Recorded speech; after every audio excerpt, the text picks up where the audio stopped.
Bonjour à toutes et à tous et bienvenue dans ce nouvel épisode du Holistic Podcast, un podcast pour t'aider à guérir, t'aligner et rayonner. Et aujourd'hui, on va parler d'un sujet qui est hyper important, sur lequel je reçois beaucoup de questions, c'est comment suivre son intuition et surtout comment distinguer l'intuition de la peur. Intuition, peur, anxiété, comment les distinguer pour être sûr de prendre la bonne décision ou en tout cas de prendre une décision qui est alignée. Déjà, comment on va différencier les trois? L'anxiété, c'est quelque chose qui est bruyant. C'est un mental qui tourne en permanence, des scénarios catastrophes qui fusent dans votre tête et qui vous mettent en tension. La peur, par contre, ça va être différent. C'est quelque chose qui va être nécessaire à votre survie, qui va avoir pour intention de vous protéger d'une situation de changement. Donc, n'oubliez pas, vous ressentez de la peur à chaque changement. Donc, la peur va vraiment être là pour vous protéger d'une situation inconfortable ou d'un changement pour lequel le corps, le mental, ne connaît pas l'issue. La peur est là pour avertir d'un danger potentiel. Elle monte très vite, fort et en général, elle est assez claire. Alors que l'intuition, elle est neutre, elle est calme. C'est quelque chose qui est oui ou non et qui est assez instinctif, pour lequel vous n'avez pas besoin de mentaliser, de poser les pour, les contre. C'est vraiment juste une impression. C'est quelque chose dont vous êtes sûr. Ce n'est pas quelque chose de rationnel. C'est vraiment quelque chose qui vient du plus profond de vous, votre intuition. Mais l'anxiété brouille, en tout cas peut brouiller les signaux. Raison pour laquelle j'ai fait un épisode sur l'anxiété que je vous invite à écouter. Et parce que moi-même, j'ai vécu l'anxiété pendant des années et donc j'arrivais pas à faire la différence entre l'intuition et l'anxiété et j'ai pris des mauvaises décisions, notamment des décisions relationnelles de couple à cause de l'anxiété en pensant que c'était mon intuition, mais c'était plus du coup des peurs. Parce que quand on est dans cet état de peur, d'anxiété, on est en hypervigilance. Et donc, l'hypervigilance prend vraiment beaucoup de bruit. On est dans quelque chose, on est dans un mode survie. Et quand on est en mode survie, on ne peut pas en fait être calme en même temps pour écouter sa petite voix intérieure, qui est une voix claire, certes, mais à peine audible. Et lorsqu'il y a trop de bruit autour de nous, ben forcément, on ne l'entend pas. Et on a vu, l'anxiété est beaucoup plus bruyante que l'intuition. Et du coup, comment on peut faire pour vraiment écouter son intuition et pas ses peurs ou son anxiété? Ça va être en calmant son système nerveux. Et donc là, j'ai fait plein d'épisodes pour vous expliquer comment calmer votre système nerveux. Mais c'est vraiment en fait en renforçant le sentiment de sécurité que vous avez qui va vraiment calmer votre système nerveux, calmer votre inflammation, calmer votre anxiété. C'est vraiment la première étape pour ensuite écouter son intuition.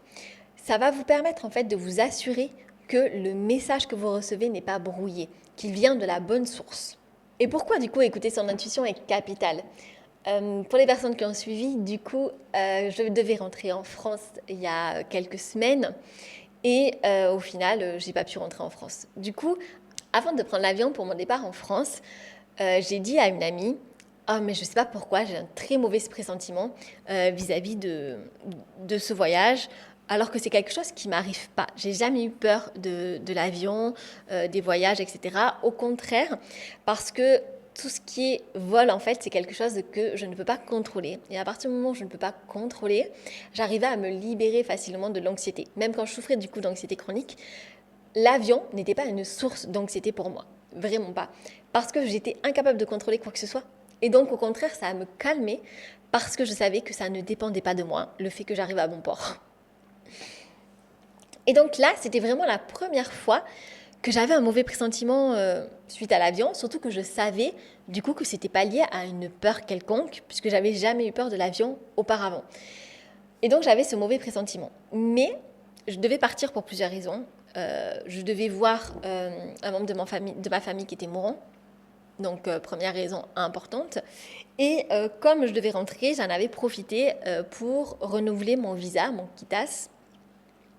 Et comme ça, je restais un peu plus de 2 semaines en France, le temps qu'Abali refasse mon visa et de revenir et d'activer mon KITAS. Donc j'avais quand même 2 raisons, y compris une raison administrative qui me poussait en fait dans tous les cas à sortir du territoire. Je ne pouvais pas rester à Bali vu que j'avais fait la demande de KITAS.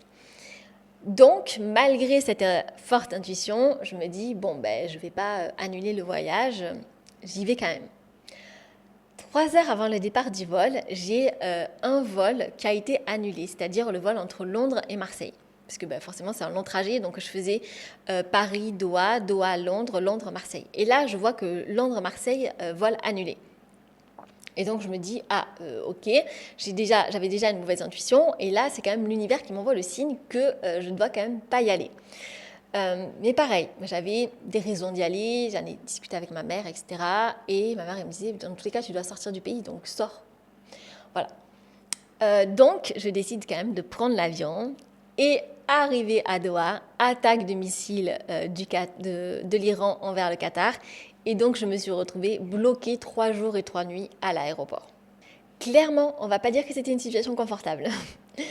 Donc là aussi, j'ai quand même vu un signe, ok, ça fait quand même pas mal de signes entre mon intuition de base, l'annulation d'un de mes vols, le fait que je me retrouve bloquée 3 jours à Doha pour une attaque de missile, c'est quand même des gros signes de l'univers, c'est pas des choses qui arrivent tous les jours, l'espace aérien fermé, où là je me dis, ok, bon, c'est vraiment l'univers quand même qui me dit de pas rentrer en France, je sais pas trop pourquoi, mais j'ai quand même vraiment toujours un mauvais pressentiment, en plus j'avais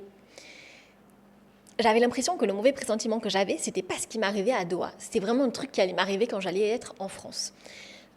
Donc, au bout de 3 jours, j'arrive enfin à avoir quelqu'un au guichet. Donc, il y avait des milliers de personnes qui essayaient d'avoir des billets pour sortir du Qatar. Donc, j'arrive enfin à arriver à un guichet après 9 heures d'attente. Et là, la personne me dit, vous voulez aller où? Et j'ai dit Bali. Et donc, je suis rentrée à Bali parce que j'avais vraiment un mauvais pressentiment dans le fait de rentrer en France. Et j'avais en fait ce sentiment qu'il allait avoir un problème sur la route, en fait, sur l'autoroute. Je ne sais pas pourquoi. Même avant de partir, j'avais ce sentiment qu'il y aurait quelque chose, un problème sur l'autoroute et que je serais incapable de rentrer à Bali par la suite si je rentrais en France. Et je ne saurais pas l'expliquer, j'ai jamais eu peur de l'autoroute auparavant, sauf quand j'ai eu mon accident de scooter où j'avais un peu peur de la route, mais ça c'était réglé. Depuis, j'avais plus eu peur de prendre la route, encore moins en voiture. Et là, le 8 juillet, date à laquelle j'avais mon vol de retour, donc de Marseille en direction de Bali, je vois qu'à Marseille, il y a eu un problème sur l'autoroute. Une voiture a pris feu, pile à l'heure où j'aurais dû être sur l'autoroute en direction de l'aéroport.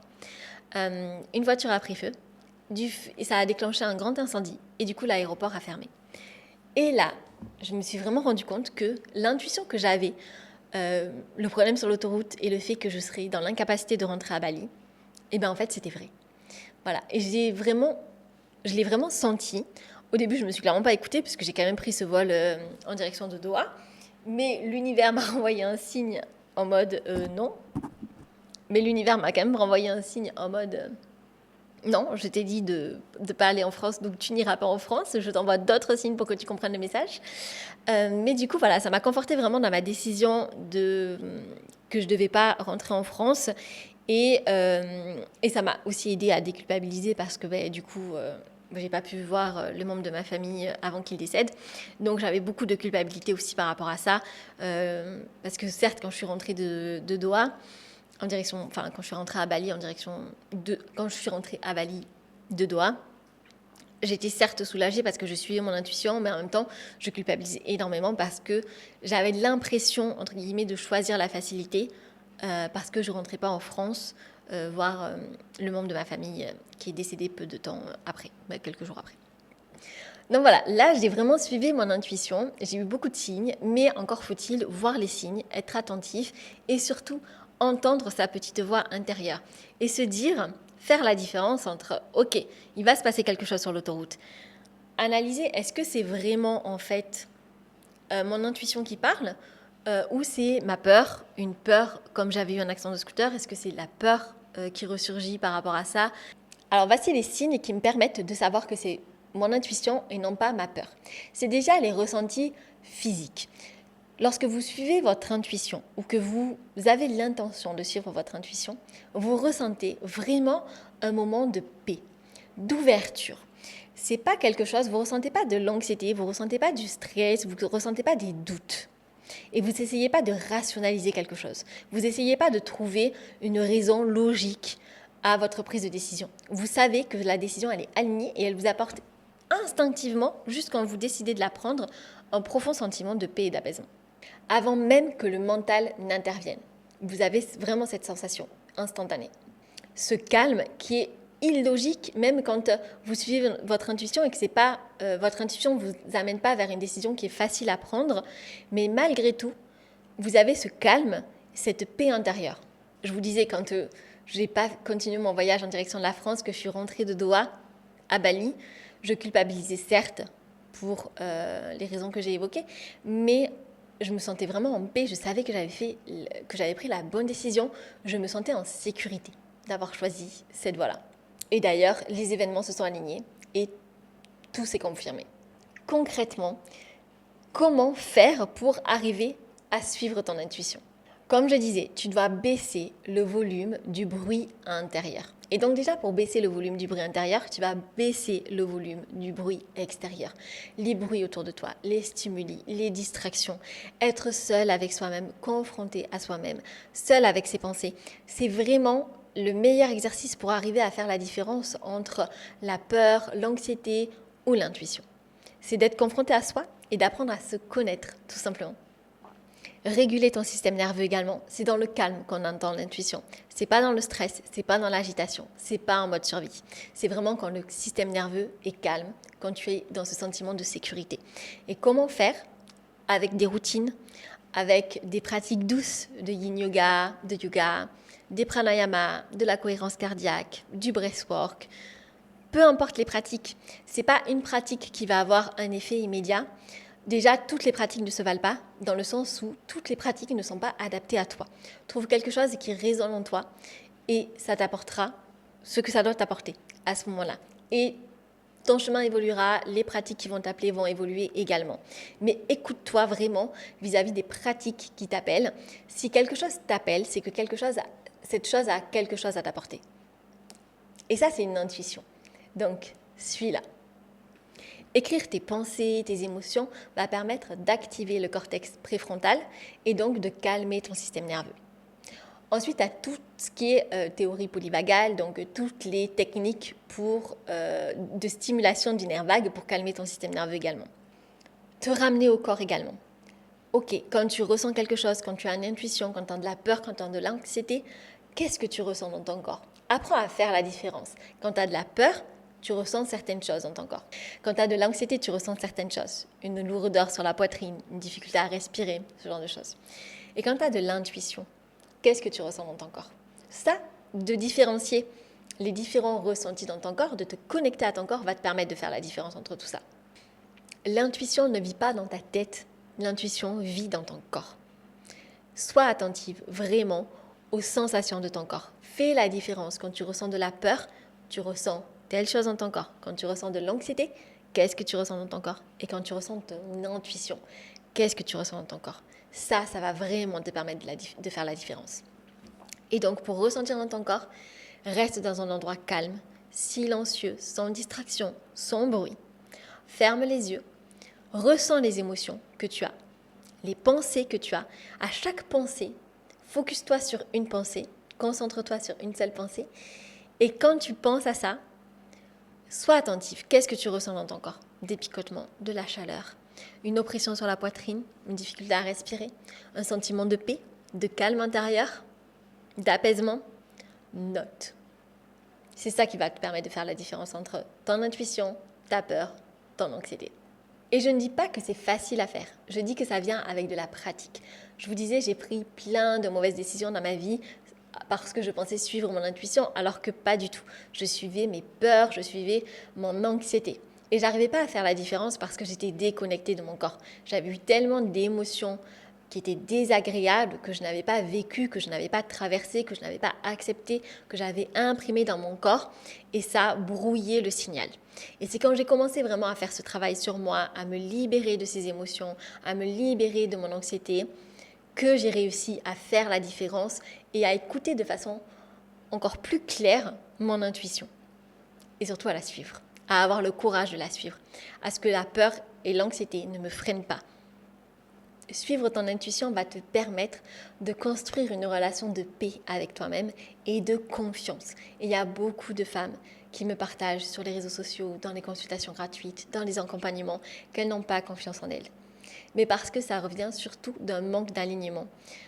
Voilà, de décisions qui sont prises et qui ne sont pas alignées parce que le déclencheur de la décision va être la peur ou l'anxiété et pas l'intuition. Pose-toi ces questions-là. Est-ce que tu t'écoutes? Est-ce que tu arrives à ressentir les émotions dans ton corps? Sinon, est-ce que tu as besoin du coup de te reconnecter à ton corps pour pouvoir y parvenir? Est-ce que tu laisses ton mental s'agiter, le brouillard mental, etc., les déséquilibres doshiques t'empêcher en fait d'écouter ton intuition, d'empêcher de te connecter à cette petite voix intérieure? Et c'est l'intuition qui va te mener où tu dois aller. Et dis-toi que les épreuves que tu rencontres dans ta vie, les signes que tu rencontres dans ta vie, ils sont là pour te mener là où tu dois aller, la version qui est en paix de toi. Et donc, c'est l'intuition qui va te pousser dans cette direction. Et si tu ne suis pas ton intuition, malheureusement, il va t'arriver beaucoup de signes dans la vie qui vont vraiment te forcer, en fait, à la suivre au fur et à mesure. Donc, n'attends pas que la vie te force, mais prends les initiatives. Travaille sur ton anxiété, travaille sur tes peurs. Reconnecte-toi à ton corps, calme ton système nerveux, calme ton inflammation et tu entendras de façon de plus en plus claire ton intuition et tu pourras la suivre. Voilà, j'espère que cet épisode t'a plu. N'hésite pas à partager ton histoire en commentaire, en message sur Instagram ou à réserver ta consultation gratuite pour aller plus loin. N'oublie pas de liker, commenter, partager cet épisode si ça t'a parlé et de t'abonner au podcast pour ne pas louper les prochains épisodes. Et je te dis à mardi prochain.